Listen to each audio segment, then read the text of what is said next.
안녕하세요. 운동하는 의사 정형외과 전문의 윤재식입니다. 오늘 무릎 주사에 대해서 알아볼 건데요. 혹시 무릎 주사에 대해서 궁금했던 사항들이 있으신가요?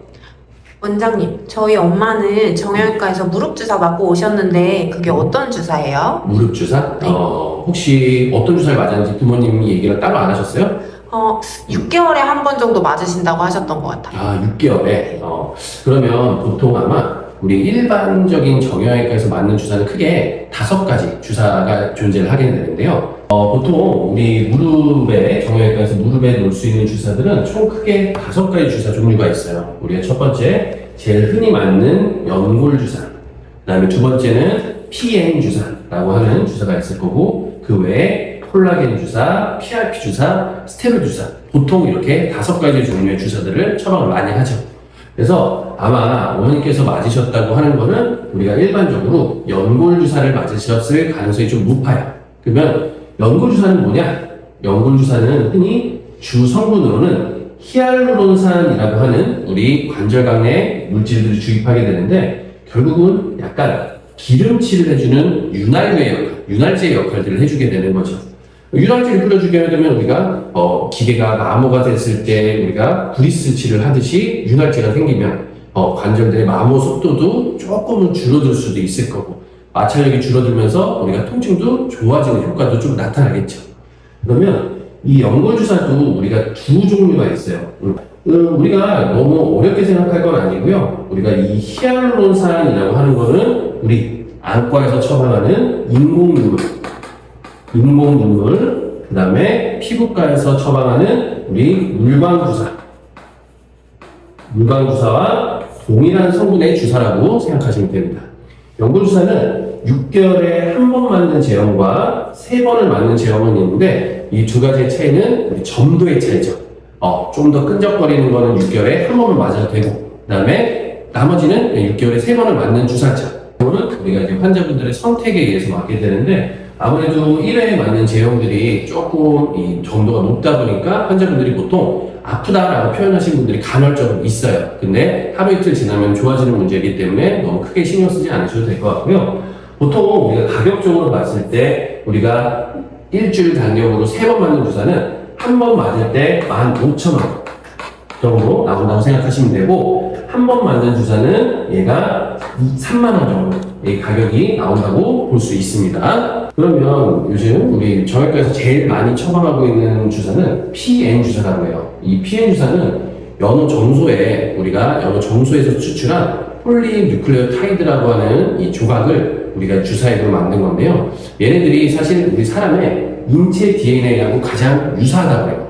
그래서 요즘에는 PN 주사라기보다는 사실 DNA 주사라고 부르는 경우들이 가장 많죠.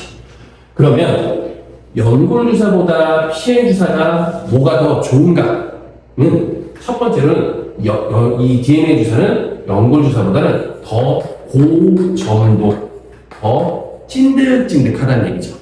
그래서 우리가 연골 주사는 우리가 기름칠을 해주는 역할들이라고 한다면 이 DNA 주사는 우리가 탄성 쿠션을 좀 넣어준다는 그런 개념으로 보시면 좋을 것 같아요. 그리고 또 아무래도 DNA 주사나 콜라겐 주사나 PRP 주사나 얘네들 약간의 인체 성분들이 들어가 있기 때문에 항염의 효과도 있다고 해요. 그러니까 결국 연골 주사는 그냥 마찰을 줄이는 역할들.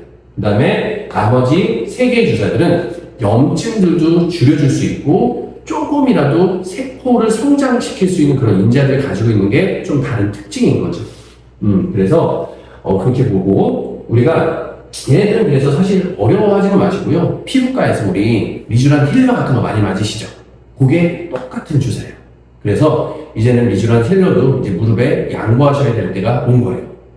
그리고 네, 우선 연골 주사와 PN 주사의 좀 다른 점은 뭐냐면 연골 주사는 100%다 나라에서 보험이 돼요. 그래서 가격적인 메리트가 있는데 PN 주사나 콜라겐 주사 같은 경우는 본인 부담이 80%예요. 즉 나라에서 20%밖에 보험을 지원 안 해준다는 거죠.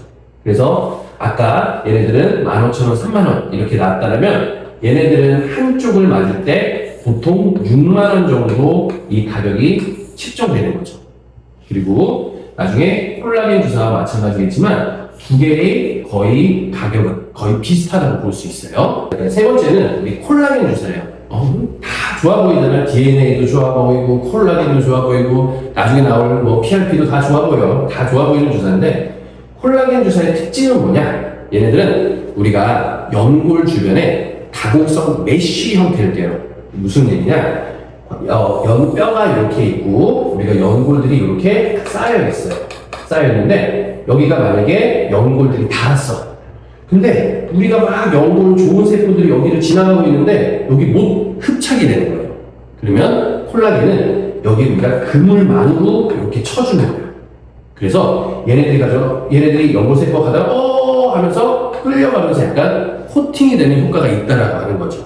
그래서 얘네들도 마찬가지고 또 연골 파괴 속도도 좀 줄여주는 효과, 그 다음에 염증들을 좀 억제하는 또 효과들도 좀 있는 거죠. 아까 말씀드렸지만 PN 주사나 콜라겐 주사나 다 같이 본인 부담이 80% 되는 거라서 가격이 조금은 연골 주사보다는 비쌀 수 있다라고 우선 알고 계시면 돼요. 그리고 이제 네 번째는 여기 PRP 주사라고 요즘 많이 들어보셨죠? PRP 주사는 사실 무릎 관절에도 많이 쓰고 뭐 테니스 엘보, 뭐 족저근막염 이런 인대 쪽의 질환에서도 꽤 많이 쓰는 질환들이에요. 얘네들이 요즘에 신의료 기술, 우리 환자분들이 제일 좋아하는 신의료 기술인 거죠. 그러면 얘네들은 어떻게 하는 주사냐면은 얘네들은 우리가 즉석에서 만드는 주사예요. 즉 우리 환자분들의 정맥혈에서 피를 뽑아요. 20에서 한 30cc 정도 뽑죠. 그리고 원심 분리기에 돌려주면은 거기에서 고농축된 혈소판만 담게 돼요. 그러면 혈소판은 뭐냐? 혈소판이라고 하는 이야기는 혈소판은 즉 치유예요. 그래서 다른 것들보다 우리 몸에서 빼낸 치유의 인자를 넣어주기 때문에 다른 것들보다 더 효과가 좋다라고 얘기를 하죠. 그러면 많이 쓰고 싶은데 사실 아직 신의료 기술이기 때문에 이거는 아직까지는 비급여 치료예요. 비급여 치료라고 하는 거는 병원마다 다들 가격이 조금씩 다를 수 있다는 얘기죠. 그래서 뭐 저 같은 경우는 사실은 연골 주사, 뭐 DNA 주사, 콜라겐 주사들을 다 써봤는데도 그런데도 불구하고 계속 반복적인 통증이 있는 경우는 PRP 주사를 사용을 하게 됩니다. PRP 주사는 보통은 1주에서 2주 간격으로 3회를 시작하게 되는데 사실 얘네가 주사를 맞고 바로 좋아지진 않아요. 얘가 하루에서 1주, 그 다음에 길게는 2주까지도 통증들을 유발할 수 있는 거죠. 이제 마지막 주사는 대부분 한 번쯤은, 그러니까 무릎이 안 좋으신 분들은 한 번쯤은 다 맞아보셨을 주사예요. 바로 스테로이드 주사죠. 근데 스테로이드 주사는 요즘에 우리가 뼈 주사라고 얘기를 하잖아요. 근데 사실 뼈 주사라는 얘기는 없어요. 우리 의료계에서 제일 오래되고 제일 안정된 약물이 바로 스테로이드예요. 왜냐면 사실 이게 만약에 우리가 막 얘기하는데 뭐 뼈를 녹이고 인대를 녹이고 한다면 이건 의학계에서 없어졌었어야 되는 이 약품이란 말이에요. 근데 왜 이런 것들이 안 좋다 얘기를 하냐면 얘가 조건이 하나 있어요. 너무 자주 맞으면 안 돼요. 그러면 그 너무라고 하는 조건은 뭐냐? 그것도 다 달라요. 보통은 우리가 의료계에서는 3개월에서 6개월 사이의 최소 간격을 좀 지켜주자라고 하는 주사거든요. 그래서 사실 우리가 뭐 무릎이 너무너무 아파서 무릎이 붓고 그 다음에 무릎을 구부리지도 못하고 무릎이 너무 아파요. 그런데 연골 주사, DNA 주사, 콜라겐 주사 맞는다고 그 통증들이 좋아질까요? 절대 안 좋아져요. 그때는 무조건 가장 강력한 항염의 효과가 있는 스테로이드 주사를 맞아서 염증들을 빨리 줄여주셔야 됩니다.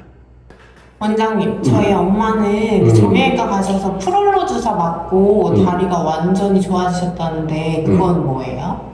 프롤로? 네. 프롤로도 효과는 있죠. 근데 저도 많은 환자분들이 저한테 그런 얘기를 하세요. 어디 병원 갔더니 프롤로 주사 맞으라고 해서 프롤로 주사 맞고 바로 나와서 바로 낫다. 이렇게 얘기를 하시는 분들이 있거든요. 근데 사실 저는 그런 병원을 조금 피하는 게 좀 낫지 않나? 라는 생각이 들어요. 왜냐면 사실 우리가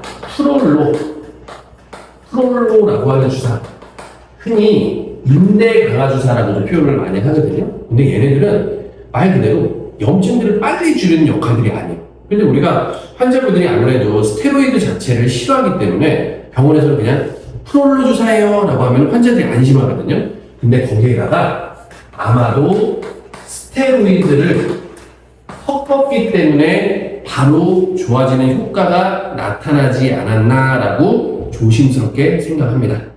그러면 이거는 스테로이드를 섞었는지 안 섞었는지는 어떻게 알아요? 우선 스테로이드는 하얀색 우윳빛을 내는 액체예요.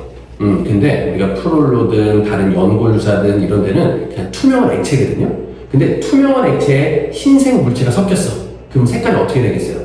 약간 불투명해지겠죠. 그러면 약간 스테로이드를 섞지 않았나 하고 나는 의심을 한 번쯤은 해보시는 게 더 좋을 것 같습니다.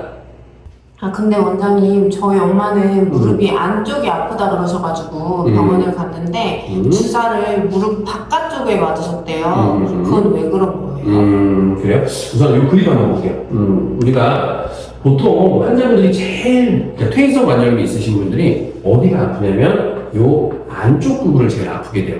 왜 그러냐면 우리가 기본적으로 관절, 연골들은 안쪽부터 닳기 시작하는 거예요. 그래서 대부분은 안쪽 통증들이 1번이죠. 근데 사실 주사는 이 앞쪽에 있는 이 무릎뼈를 기준으로 여기서도 들어가도 되고 아래서도 들어가도 되고 안쪽에서 들어가도 되고 전혀 상관없어요. 근데 얘네들은 이 보통은 바깥쪽에 위쪽에서 들어갔을 때 걸리는 지방 조직들이나 근육들이 없기 때문에 제일 안 아파서 그냥 이쪽에서 맞는 거예요. 이쪽에서 주사가 들어가도 전체적인 관절들은 구형이기 때문에 어차피 똑같이 다 도포가 되는 효과를 가지게 되는 거죠. 원장님, 그럼 연골이 재생되는 주사는 어떤 거예요? 여기서요? 네. 여기서 연골이 재생되는 주사? 네. 아예 없습니다. 왜요? 사실 우리가 연골 주사하면 연골이 재생될 듯한 느낌이잖아요. 근데 사실 얘네들은 제가 봤을 때 그 스테로이드 빼고 나머지 주사들은 우리가 어떻게 보면 쫀득쫀득한 우리가 탄성 쿠션들, 그 다음에 윤활제, 거기에 플러스 약간의 항염 효과를 주는 그런 약들이에요. 근데 너무 서운해하실 필요는 없어요. 그러니까 요즘에는 이런 주사들 말고 우리 흔히 줄기세포라고 얘기를 하죠. 우리 줄기세포 주사들이 또 나온 게 있어요. 줄기세포는 총 3가지로 나눌 수가 있어요. 보통 우리가 비맥, 아마 많이 들어보셨을 거예요. 비맥 주사, 지방줄기세포, 카티스템이라고 얘기를 하고 있는데, 우리가 비맥 같은 경우는 사실 1, 2년 전에 많이 했던 주사예요. 많이 했던 주사고, 저희 병원에서도 많이 했던 주사인데, 비맥은 우리가 우리 골반뼈에 골수세포를 빼요. 그래서 이것도 또한 원심분리기로 돌려요. 돌려서 거기에 농축된 거를 우리가 또 무릎에다가 넣어주는 주사인 거죠. 그렇죠? 그러면 지방줄기세포는 뭐냐? 아까는 골반 뼈에서 뺐다면 얘네들은 복부나 허벅지에 있는 그냥 지방세포를 추출해요. 그래서 불순물들을 다 걸르고 원심분리기를 다 돌려서 또 좋은 줄기세포를 뽑는 거예요. 그러면 얘하고 얘는 또 차이가 뭐냐? 우리가 사실 근데 아무리 이렇게 골수를 빼서 이 줄기세포를 배양한다고 해도 실질적으로 활동하는 줄기세포는 7%밖에 안 된다고 그래요. 7%밖에 안 된다라고 보고는 되겠는데 지방에서 빼게 되면 이거보다는 조금은 더 높은 줄기세포가 우리가 확보가 될 수 있다고 하더라고요. 그래서 이 얘네들은 근데 장점은 똑같이 무릎에서 그냥 주사 형태로 맞을 수 있기 때문에 그냥 외래에서 아니면 당일 처방을 받을 수 있다는 거죠. 그러면 카티스템. 이 카티스템은 저희 병원에서 무릎 수술을 할 때 꽤나 많이 쓰는 주사제예요. 얘네들은 뭐냐면 얘네 둘은 자기 거를 썼다면 얘네들은 이제 신생아에 탯줄 혈액에서 유래된 세포를 가지고 우리가 원심 분리기로 돌리는 게 아니라 얘네들은 배양을 하는 거예요. 우리 예전에 황우석 박사 아시죠? 황우석 박사처럼 얘가 배양을 해서 좋은 세포들을 수술로 직접 그 부위에 도포를 하게 되는 거죠. 그러니까 당연히 우리가 상식적으로 생각할 때 제일 효과가 있는 건 어떤 거겠어요? 카티스템이라고 하는 거겠죠. 근데 얘네들도 그러니까 한계가 있어요. 무슨 얘기냐면 연골이 이렇게 있을 때 연골 전체가 우리가 달아있으면 사실 얘네들을 하기에 한계가 있어요. 얘네들은 어떨 때냐면 국소적으로 이렇게 연골들이 손상이 된 경우에 이 부위에다가 우리가 도포를 해주게 되는 거죠. 그래서 우선은 전체 관절들이 마모가 됐을 때는 사실은 우리가 전치한 인공관절 수술들을 하시는 게 가장 맞다고 봅니다. 맞다고 생각합니다. 그러면 주사 종류가 이렇게 많은데 언제 어떤 주사를 맞아야 되는 거예요? 그게 정답이 없어요. 왜냐면 환자분들마다 나이도 다르고, 그 다음에 체중도 다르고, 다리의 모양도 다르고, 연골들의 마모 상태도 다르고, 그렇기 때문에 어떤 경우에 어떻게 써야 된다라고 하는 정답이 없어요. 그래서 결국은 사실은 여러 가지 주사들의 조합들을 한다고 봐야 돼요. 그래서 이 사람한테 맞는 주사, 이를 찾아내는 게 좋은 의사의 저는 역할이라고 얘기를 하거든요. 그래서 저 같은 경우는 보통 우리가 어떻게 놓냐면 기본적으로 우리가 1월달, 예를 들어서 1월달에 우리가 맞았다고 쳐볼게요. 그 다음에 7월달, 그 다음에 이제 다음 1월달 이렇게 나왔을 때 우리가 기본적으로 관절염 1기부터 3기까지 계신 분들은 통증이 있든 없든지 간에 무조건 6개월마다 꼬박꼬박 연골 주사를 맞으세요. 그러면 여기에 우리가 아까 설명드렸던 연골 주사를 맞으시겠죠? 그러면 7월달에 6개월 간격이기 때문에 7월달에 맞을 거예요. 근데 어떤 분들은 6개월 동안 한 번도 안 아팠던 분들이 있을 거고, 그러면 이분들은 이 6개월 동안 무릎 운동도 해주고 건강관리도 해주면서 지켜보는 거고. 근데 만약에 이 사이에 아팠다. 아픈 것도 정도가 달라요. 심하지 않게 아팠을 때는 뭐 먹는 약을 먹어볼 수도 있을 거고. 근데 약을 먹었는데도 호전이 없다라고 하면 아까 이 사이에 우리가 놓을 수 있게 DNA 주사라든지 그 다음에 우리가 콜라겐 주사라든지 그 다음에 아니면 PRP 주사라고 하는 것들을 환자들의 상태에 맞게서 우리가 한마디로 추가를 해주는 거죠. 추가를 하게 되는 거예요. 이렇게 하는 경우도 있습니다. 근데 또 저는 어떤 시술을 좀 많이 하냐면 사실 우리가 연골이 닳았다라고 하는 거는 사실은 이 주변에 있는 인대들이 약해져서 무릎이 덜컹거리면서 연골이 닿는 거거든요. 그러면 연골만 계속 연골 주사만 닳지 않게 놔주면 이게 효과가 있겠어요? 그래서 저는 보통 어떤 시술을 하게 되냐면 보통 연골 주사와 플러스 인대를 강화할 수 있게 여기에 우리가 PRP라든가 아니면 DNA 주사들을 도포해서 주변에 있는 인대들도 강화를 해주고 이미 마모된 연골들을 보호를 해주고 하는 치료들을 하고 있습니다. 결론은 비싸다고 좋은 주사도 아니고 그 다음에 신의료 기술이라고 해서 좋은 주사도 아닙니다. 그냥 본인에게 잘 맞는 주사들을 우리가 선택할 수 있게 해주시는 게 제일 많은 도움이 될 것 같고요. 그래서 이제 우리가 무릎 쪽에 있는 무릎 건강들을 살리기 위해서는 허벅지 근육이라든지 엉덩이 근육이라든지 그 다음에 고관절의 외측 이제 근육들을 키워줄 수 있는 그런 운동들을 하신다면 큰 문제 없이 건강한 생활들을 영위하실 수 있게 될 겁니다. 이상 운동하는 의사 정형외과 전문의 윤재식이었습니다.